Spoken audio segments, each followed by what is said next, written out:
was really surprised at myself when I said to Pastor Matt I want to do a video, because I've been a Christian almost my whole life, and yet we have those aha moments in our life where we experience a sermon or we find verses in the Bible that make such a difference. When I was raised as a Christian, I was raised in a very strict law church. I also had the problem of being a church pianist when I started out, very young, so naturally I wore too much makeup, my skirts were too short, I played too fast. There was always someone who had something to say about how I performed what I wanted to do for God. The other part that was hard was my family, especially my grandmother, who had great influence on me, was really quite negative about the law. I told her I wanted to be a missionary nurse, and her response to me was, "You can't be a missionary, you're too naughty."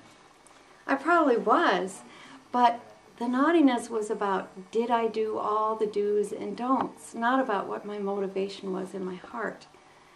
And I think that I probably spent my whole lifetime trying to prove to the people who raised me in this strict arena that I really did love God and I was doing things with the right motivation. Did I understand grace? Of course I did. I knew that Jesus was on the cross for me, but I still had this subconscious background that said, you got to do more, you got to be more, you got to do the right thing. And I grew up with really a failure complex. I was afraid to fail as a Christian. Well, I know that I taught my kids with that kind of background too. So for us, getting to understand grace and law has been a lifetime thing. 6 years ago, I was diagnosed with multiple myeloma, which is a blood cancer that affects the bone marrow and destroys white blood cells. This past August, I was diagnosed with stage 4 breast cancer also.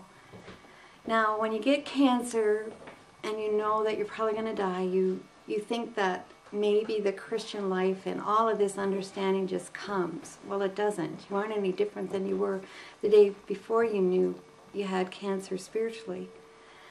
But the first thought I had was, maybe I'll be afraid to stand before the Father because I haven't done everything that I wanted to do or needed to do for my Christian life.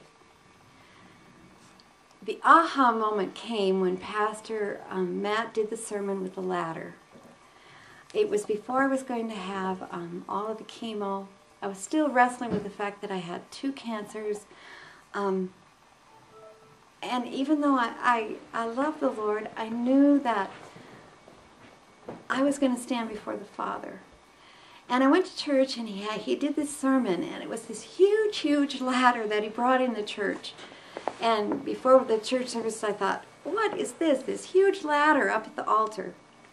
But his sermon that day was about how God's grace is sufficient. And he climbed that ladder, and as he came down, he kept saying, Christ comes down to you. You don't go up to Christ to ask for what you need, to give him offerings. And all this time, when I've been doing the chemo, that picture of the ladder has been my inspiration and support.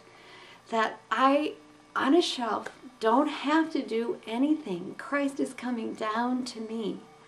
And in death, he is going to be receiving me, and he's going to be the one taking me up the ladder. I'm not going to be crawling up that ladder with all the things I do or have done. Christ's grace is going to come down, and he is going to take me home.